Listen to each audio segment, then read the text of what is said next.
नमस्कार। इस समय और विधानसभा के विधायक दीनानाथ भास्कर जी के पास हम मौजूद हैं। और जिस तरीके से भारतीय जनता पार्टी 2027 को लेकर सक्रिय होकर संगठनात्मक फेरबदल के मूड में और चुनाव को विस्तार में से चुनाव जीतने के लिए लगातार जो है प्रयास संगठन में बदलाव किए जा रहे हैं।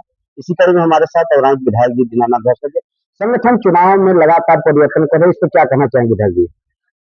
नहीं, भारतीय जनता पार्टी अपने संगठन को मजबूत बनाने के लिए हमेशा से कार्यक्रम चलाती रही है।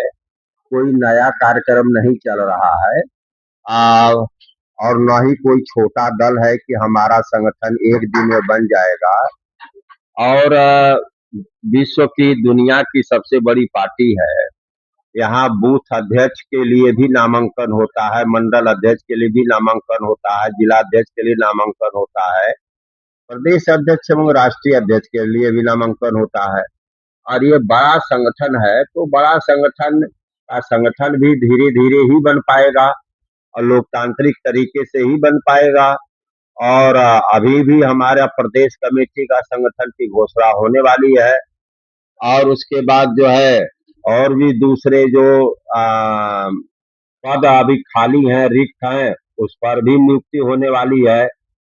तो धीरे धीरे एक महीने के अंदर मैं समझता हूँ कि भारतीय जनता पार्टी का समस्त जो है संगठन बन करके तैयार हो जाएगा। और जंगे मैदान में तो पार्टी कूद ही चुकी है। जो भी कार्यक्रम चल रहा है वह चुनाव के दृष्टिकोण से के आधार पर चल रहा है। और चरय वेती हमारा स्लोगन है। हम लोग कंटिन्यू संगठन के लिए चलते रहते हैं। कोई ऐसा नहीं है कि चुनाव आएगा तभी हम चलेंगे। आप देखते होंगे कि मैं 5 साल पहले और अभी 5 साल से विधायक हूँ, कुल 10 साल से विधायक हूँ। तो 10 साल से मैं लगातार चलता हूँ। सहकारी है, पूजा पाठ है, रामायण श्रीमद् भागवत है, और उसके अलावा शादी विवाह है, कभी परेशानी लोगों की है। तो हमेशा मैं घूमता रहता हूँ, 10 बजे से लेकर 10 बजे रात तक फील्ड में बना रहता हूँ। तो यह तो हमारा जो है जिम्मेदारी है।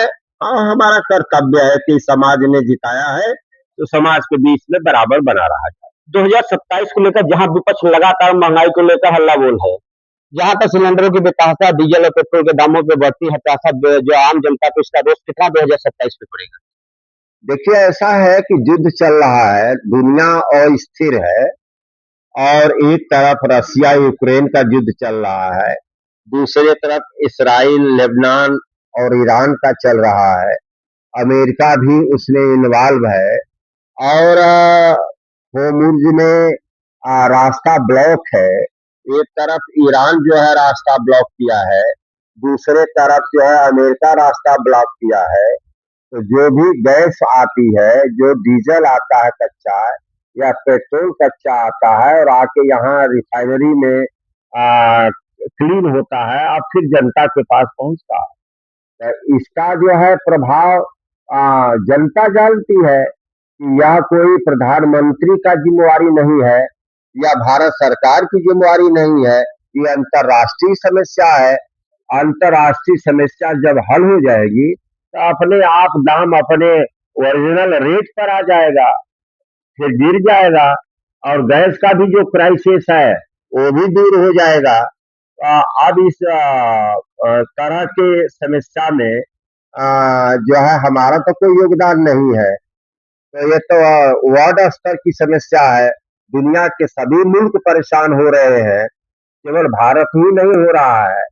तो भारत में रहने वाले 140 करोड़ आवाम इन बातों को समझती है कि सरकार का दोष है या अंतर्राष्ट्रीय समस्याओं का दोष है। तो इसलिए इसका बहुत असर चुनाव पर नहीं दिखने वाला है और न दिखेगा। और नोटबंदी के बाद जिस तरीके से गौ माता को लेकर विपक्ष लगातार हमारे मुस्लिम संगठन हमेशा गौ गौसी को लेकर विवाद उठाते हैं और हमेशा मांग करते हैं कि राष्ट्रमाता का दर्जा दिया जाए।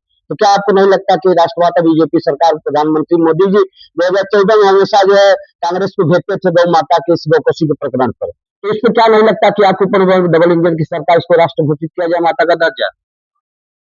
भाई गौ माता का दर्जा दे देने से ही तो काम नहीं चलेगा। मेन यह है कि गौ माता की हत्या नहीं होनी चाहिए, गौ माता का स्मगलिंग नहीं होना चाहिए, गौ माता का जो है बंटवारा नहीं होना चाहिए। तो हमारी सरकार जो है इस पर काम कर रही है। और जो सवाल आप पूछ रहे हैं, जब वक्त आएगा तो उस पर भी हमारी सरकार विचार करेगी। जब 500 550 साल के बाद भगवान श्री राम के मंदिर का निर्माण हो सकता है, तो जो सवाल आप कर रहे हैं वो भी पूरा हो सकता है। 370 जब हट सकता है आजादी के 76 साल बाद, 35 से हट सकता है, तो जो सवाल कर रहे हैं वो भी पूरा हो सकता है। अभी हम समझते हैं कि इस पर रोक लगाने की जरूरत है, और उत्तराखंड से लेकर के पश्चिम बंगाल तक हमने रोक दिया है। और अगर कहीं गौकशी के लिए तस्करी हो रही है तो उसको रोकना हमारा कर्तव्य है। फिर जो सवाल आप उठा रहे हैं वो आप सही उठा रहे हैं। जरूरत जब पार्टी समझेगी तो उसको भी अमल में लाने का काम करेगी। एक आखिरी सवाल, लगातार सोशल मीडिया के बाद आप जो है अपने विधानसभा के अधिकारी रूप में प्रश्न चिन्ह खड़ा करते हैं कि अधिकारी आपकी अनदेखी करते हैं, जब कोई सूचना देते हैं तो आपसे लोकेशन मांगते हैं, इस तरीके के 1 2 3 तीसरे वीडियो लगातार आप क्या है। तो जनता जो जानना चाहती है कि विधायक को किस तरीके से उसके अधिकारी अनदेखी कर रहे हैं, तो आम जनता पर क्या असर पड़ेगा इसका? जनता यह खूब समझ रही है कि विधायक जो चुना गया है वो किसी पर इल्जाम नहीं लगाता है, पहली बात। दूसरी बात की आवाज इसलिए उठाई जाती है कि जनता ने हमें इसी काम के लिए भेजा है। तीसरी बात कि हम अगर कहीं गलत बातों को उठाते हैं तो आप यह नहीं कह सकते हैं कि अपनी ही सरकार में क्यों उठाते हैं। तो मौन रहना चाहिए, अपनी सरकार है तो मौन रहना चाहिए, गलत काम होने देना चाहिए। क्या अपराध नहीं रुकना चाहिए, क्या हत्या नहीं रुकनी चाहिए, क्या बलात्कार नहीं रुकना चाहिए, क्या गौकशी नहीं रुकनी चाहिए, क्या जुआ नहीं बंद होना चाहिए, क्या अवैध जो है दारू जहाँ बिक रही है वो बंद नहीं होना चाहिए। और इसके पक्ष में अगर हम बोलेंगे तो क्या हम विरोधी थोड़े कहे जाएंगे।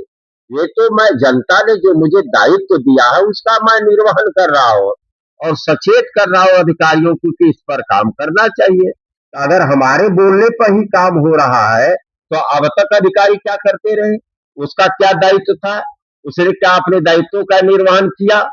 जब मेरे बोलने पर ही कार्रवाई होनी है, आप तो इससे पहले क्या करते रहे। तो उनकी जिम्मेवारी नहीं थी क्या कि मेरे बोलने से काम हो शुरू हुआ है। अगर मेरे बोलने से गौ हत्या रुकती है, मेरे बोलने से अवैध दारू का धंधा रुकता है, मेरे बोलने से जुआ रुकता है, और मेरे बोलने से बलात्कार रेप हत्या रुकती है, तो हमें बोलना चाहिए, ऐसा मैं समझता हूँ। आप देख रहे थे हमारे साथ और के विधायक दीनानाथ भास्कर जी जुड़े हुए थे, जो हमारे प्रश्नों का बेबाकी उत्तर दे है। इंडिया 24 लाइव टीवी के साथ नागेंद्र दुबे के साथ हेमंत कैमरामैन की रिपोर्ट।